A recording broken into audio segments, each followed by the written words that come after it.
আজকে আমরা পরিমিতির 16.1 অনুশীলনীর অঙ্কগুলো শিখব। প্রথমে 1 নম্বর অঙ্ক। একটি সমকোণী ত্রিভুজের অতিভুজ 25 মিটার, এর অপর বাহুদ্বয়ের একটি আরেকটি 3/4 অংশ হলে বাহু দুটির দৈর্ঘ্য নির্ণয় করো। এই অঙ্কটা সমাধান করার জন্য প্রথমে আমাদের একটা সমকোণী ত্রিভুজ অঙ্কন করে নিতে হবে। সমকোণী ত্রিভুজ, বি কোণ সমকোণ, এই কোণের বিপরীত বাহু অতিভুজ দেওয়া আছে আমাদের 25 মিটার। মনে করি একটি বাহুর দৈর্ঘ্য এক্স, অপর বাহুর দৈর্ঘ্য, এখানে বলা আছে যে একটি বাহু আরেকটির এত অংশ। তাহলে একটি বাহু যদি এক্স হয়, অপর বাহুর দৈর্ঘ্য হবে এক্স এর মানে হচ্ছে গুণ 3/4। তাহলে 3x ও 3 গুণ করলে 3x/4।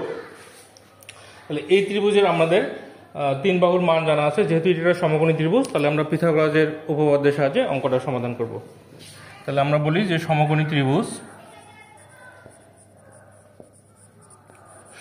ত্রিভুজ এ বি সি হতে পাই ab square plus bc square equal to ac square. ab মান দেওয়া আছে x, তাহলে x স্কয়ার। bc মান দেওয়া আছে 3x/4 স্কয়ার। ac এর মান দেওয়া আছে 25 স্কয়ার।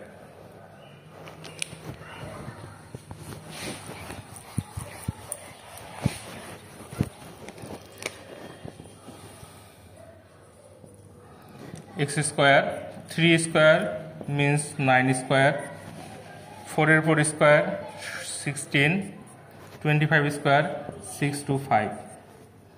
এবার আমরা এটা লসাগু করব। লসাগু করলে লসাগু হবে 16। তাহলে 16x স্কয়ার প্লাস, এটার সাথে এটা কি করতে হয়, এটার সাথে এটা ভাগ করতে হয়। ভাগ করার পরে যে রেজাল্টটা আসে ওটার সাথে এটা কি করতে হয়, গুণ করতে হয়। তাহলে 16কে 16 দিয়ে ভাগ করলে 1, 1-এর সাথে 9 গুণ করলে 9x স্কয়ার।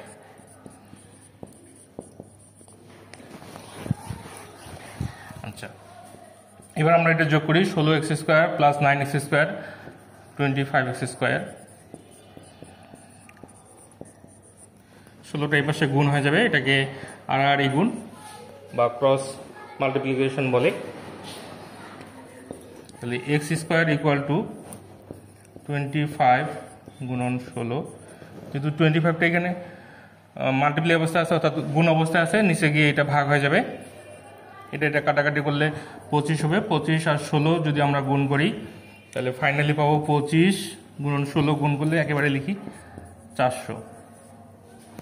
তাহলে x equal, therefore x equal √420। অর্থাৎ আমরা একটি বাহুর দৈর্ঘ্য পেলাম 20। তাহলে অপর বাহুর দৈর্ঘ্যটা কত হবে? তাহলে আমরা বলি যে একটি বাহুর দৈর্ঘ্য x ইকুয়াল 20, অপর বাহুর দৈর্ঘ্য আমাদের ছিল 3x/4। যেহেতু x এর মান পাইছি আমরা 20, তাহলে 3 × 20/4। এটা কেটে দিলে এখানে 5, 3 আর 5 গুণ করি 15। তাহলে এই অঙ্কটার উত্তর আমাদের কি হলো? উত্তর হলো, অর্থাৎ অ্যান্সার আমরা লিখি 20 মিটার আর 15 মিটার। তাহলে অপর বাহু দুইটার দৈর্ঘ্য, বাহু দুইটির দৈর্ঘ্য হলো, একটা বাহুর দৈর্ঘ্য 20 আর এবার একটা বাহুর দৈর্ঘ্য 15 মিটার। অনুশীলনী 16.1 2 নম্বর অঙ্ক। 20 মিটার লম্বা একটি মই দেওয়ালের সাথে খাড়াভাবে আছে। মইটির গোড়া দেওয়াল থেকে কত দূর সরালে উপরের প্রান্ত 4 মিটার নিচে নামবে? এটা যদি আমরা একটু প্র্যাকটিক্যালি বুঝি, মনে করি এটা একটা ওয়াল, এটা একটা মই। এই ওয়ালের সাথে মইটা এইভাবে লেগে আছে। এখন মইটাকে যদি আমরা এইভাবে একটু এইভাবে সরাই, তাহলে এইখান থেকে এই 4 মিটার নিচে নামে যাবে। আর এই যে মইয়ের গোড়াটা এখানে ছিল, এই সরানোর ফলে মইয়ের গোড়াটা এদিকে কতটুকু সরে গেল, এইখানে কতটুকু সরে গেল এটাই আমাদের বের করার বিষয়। বুঝা গেছে? আচ্ছা, তাহলে এবার আমরা অঙ্কটা সমাধান করি। মনে করি এবি মইয়ের গোড়া বি থেকে সি বিন্দুতে সরালে উপরের প্রান্তটা 4 মিটার নিচে নেমে ডি বিন্দুতে অবস্থান করে। আবারও বলতেছি, এবি মইয়ের গোড়া বি থেকে সি বিন্দুতে সরালে উপরের প্রান্ত 4 মিটার নিচে নেমে ডি বিন্দুতে অবস্থান করে। আমাদের বের করতে হবে বিসি, অর্থাৎ কতটুকু দূরত্ব সরে গেছে, বিসির দৈর্ঘ্য কতটুকু, এটাই আমরা বের করব। তাহলে আমরা বলতে পারবো এই যে এ বি আর এই সিডি এই দুইটা দৈর্ঘ্য সমান, যেহেতু এটা একটা আরেকটার সাথে এইভাবে লেগেছিল। তাহলে আমরা বলি যে A B equal to CD equal to 20 meter. যেহেতু আমরা এটা একটু সরাই দিছি, তাহলে এডি এর মান কত হবে, বিডির মান কত হবে আমরা বের করি। এডির মান হচ্ছে 4, তাহলে বিডি আমরা পাবো এই পুরোটা থেকে এবি থেকে এডিকে বাদ দিতে হবে, এবি মাইনাস এডি। এবি আমাদের কত, এবি আমাদের 20 মিটার, 20 মিটার মাইনাস 4 মিটার, তাহলে আমরা পাইলাম 16 মিটার।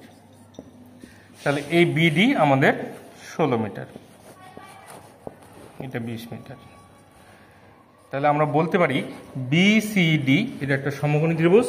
তাহলে আমরা পিথাগোরাসের উপপাদ্য ব্যবহার করে সমাধান করতে পারব।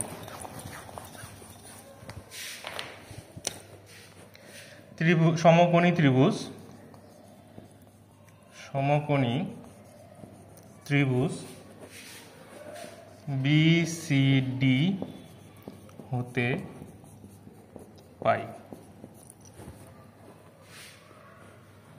BC square plus BD square equal to CD square. BC আমাদের বের করার বিষয়, তাই বিসিটা থাকলো। বিডির মান দেওয়া আছে 16 স্কোয়ার, সিডির মান দেওয়া আছে 20 স্কোয়ার। তাহলে বিসি ইকুয়াল 16 স্কোয়ার মিনস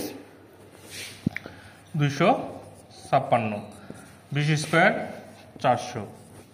তাহলে BC square equal to 400 minus 256। তাহলে বিসি স্কোয়ার ইকুয়াল টু 400 থেকে 256 যদি আমরা বাদ দিই তাহলে কত পাবো, 144।